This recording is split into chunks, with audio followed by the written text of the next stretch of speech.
Dalam permadani lanskap global kita yang rumit, ada negara-negara yang menentang konvensi, memancarkan aura mistik dan daya tarik. Negara-negara ini berdiri sebagai mercusuar keunikan, masing-masing menenun cerita yang luar biasa. Eksplorasi ini berusaha untuk mengungkap lapisan-lapisan dunia yang penuh teka-teki ini, menyoroti keunikan, keanehan, dan kisah-kisah yang membuat mereka benar-benar luar biasa. Nomor 1, Bhutan. Terletak di Himalaya Timur, Bhutan lebih dari sekadar negara. Bhutan adalah tempat perlindungan yang tampaknya ada di alam semesta paralel. Mempesona dan misterius, Bhutan memegang gelar terhormat sebagai satu-satunya negara netral karbon di dunia, mengkonsumsi karbon dioksida lebih banyak daripada yang dikeluarkannya. Dalam beberapa tahun terakhir, pengumpulan kayu bakar dan pertumbuhan industri telah menjadi perhatian utama Bhutan.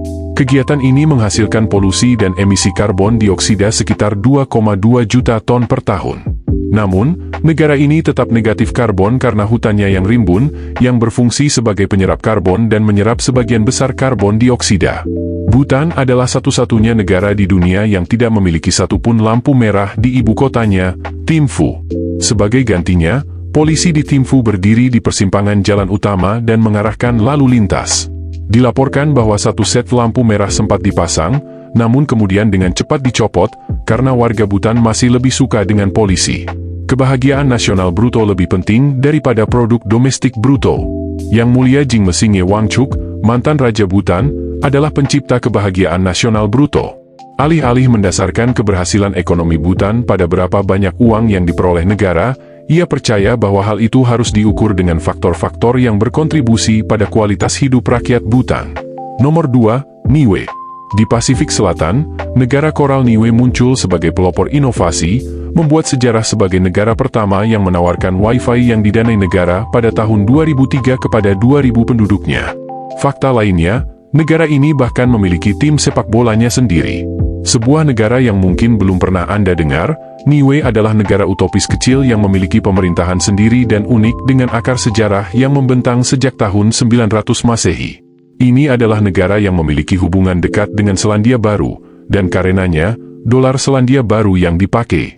Namun, negara kecil seperti Niue bebas untuk melakukan sedikit eksperimen.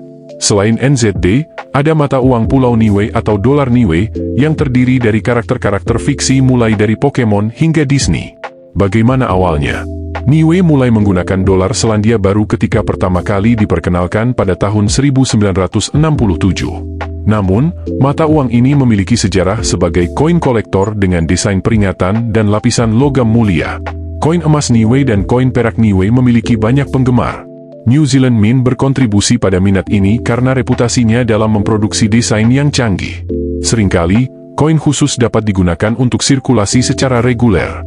Sebagai negara kecil, Niue telah berjuang dengan migrasi selama beberapa dekade.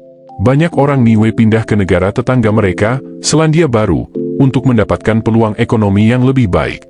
Pada tahun 2001, New Zealand Mint menjadi kreatif dalam upaya mereka untuk meningkatkan pariwisata dan ketertarikan global terhadap Niue. Sementara koin peringatan biasanya menampilkan peristiwa bersejarah atau tokoh-tokoh terkemuka, Niue memutuskan untuk membuat mata uang Pokemon yang memulai tren koin masa depan dengan gambar karakter fiksi, termasuk Mickey Mouse. Tak heran jika koin-koin unik ini menjadi sangat dicari oleh para kolektor. Niue menerima royalti dari New Zealand Mint sebagai bagian dari kesepakatan jangka panjang bernilai jutaan dolar. Nilai nominal koin-koin ini antara NZ1 dan 2 dolar. Namun, penjualan dari pasar seperti eBay telah menunjukkan bahwa orang-orang telah membayar hingga 1.000 dolar untuk setiap koin.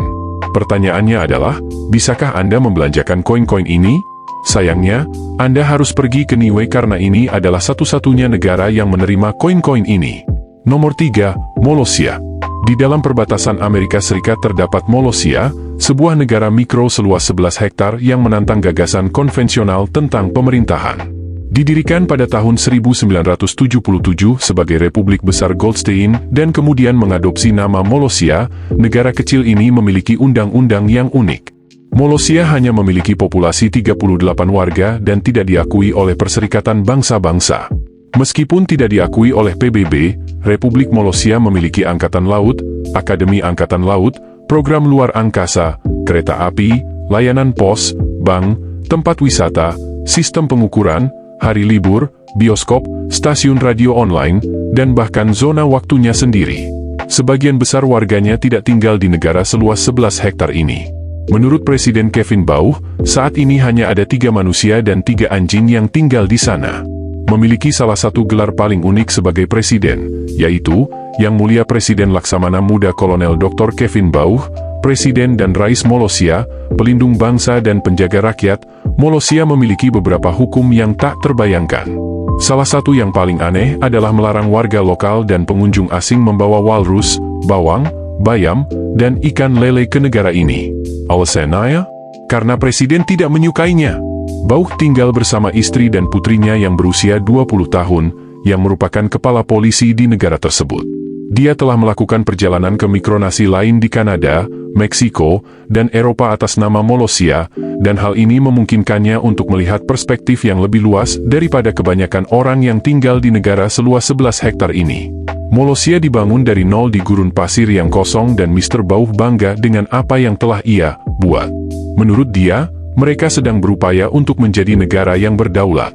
Kata Mr. Bauh, Mikronasi adalah perpanjangan dari imajinasi dan kreativitas dan kami memanfaatkan sepenuhnya saat kami membangun dan menumbuhkan Republik Molossia yang hebat. Nomor 4, Sealand. Sealand, sebuah mikronasi di Laut Utara, adalah negara terkecil di dunia, bahkan lebih kecil dari lapangan sepak bola. Sekitar 15 km dari pantai Suffolk, Inggris, merupakan bekas anjungan yang dibangun pada tahun 1942 untuk melindungi pantai dari pesawat pengebom Jerman selama Perang Dunia Kedua. Pada tahun 1967, Roy Bates, mantan mayor tentara Inggris, membeli Sealand dan mendeklarasikannya sebagai negara berdaulat yang merdeka. Dia menamakan dirinya Pangeran Roy dari Sealand dan mengeluarkan paspor dan perangko sendiri. Namun, status Sealand sebagai negara berdaulat masih diperdebatkan karena Inggris tidak mengakui Sealand sebagai sebuah negara, begitu pula dengan negara lain. Namun, Sealand memiliki bendera, mata uang, dan pemerintahannya sendiri. Sealand diketahui telah mengalami beberapa insiden selama bertahun-tahun. Pada tahun 1978, sekelompok pasukan komando Belanda berusaha mengambil alih Sealand namun tidak berhasil.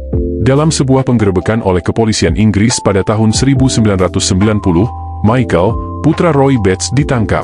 Terlepas dari sejarahnya yang penuh masalah, Sealand tetap menjadi tujuan wisata yang populer bagi para pengunjung via perahu. Sealand juga pernah dituduh sebagai tempat persembunyian para perompak dan hackers. Pada tahun 2000, dilaporkan bahwa Sealand digunakan oleh sekelompok hackers untuk melancarkan serangan ke situs web pemerintah dan pada tahun 2012, sekelompok perompak dilaporkan menggunakan Sealand sebagai pangkalan untuk melancarkan serangan ke kapal-kapal pelayaran. Meskipun pemerintah telah membantah tuduhan ini, masih banyak yang percaya bahwa lokasi Sealand yang terpencil dan kurangnya peraturan pemerintah membuatnya menjadi sarang yang menarik bagi para calon penjahat. Terlepas dari upaya pemerintahnya untuk mempromosikan pariwisata dan menarik bisnis ke sana, tidak ada yang tahu apa yang akan terjadi di masa depan untuk Sealand. Hanya waktu yang akan menjawab apakah Sealand pada akhirnya akan dinyatakan sebagai negara resmi, ditinggalkan atau bahkan dihancurkan. Kedaulatan Sealand yang diperebutkan dan kemampuannya untuk menerbitkan paspor dan mata uang menimbulkan pertanyaan menarik tentang sifat kenegaraan di era modern. Terlepas dari masa lalunya yang penuh masalah, Sealand tetap menjadi simbol tekad manusia untuk menciptakan masyarakat alternatif yang menarik bagi mereka yang mencari kegiatan yang tidak konvensional. Saat kita menelusuri cerita unik Bhutan, Niue, Molossia, dan Sealand, permadani yang kaya akan keanehan dan individualitas terbentang. Negara-negara ini, masing-masing dengan keunikannya sendiri, berkontribusi pada mosaik beragam komunitas global kita. Baik melalui kesadaran lingkungan, strategi ekonomi yang inovatif, kreativitas mikronasional, atau kedaulatan yang diperebutkan, ranah-ranah ini menawarkan pandangan sekilas ke dalam spektrum kecerdikan manusia yang sangat luas. Negara-negara ini sekali lagi mengingatkan kita dengan keragaman dan keunikan planet kita walaupun di era modern saat ini. Please subscribe dan share jika Anda menikmati video ini. Thank you for watching.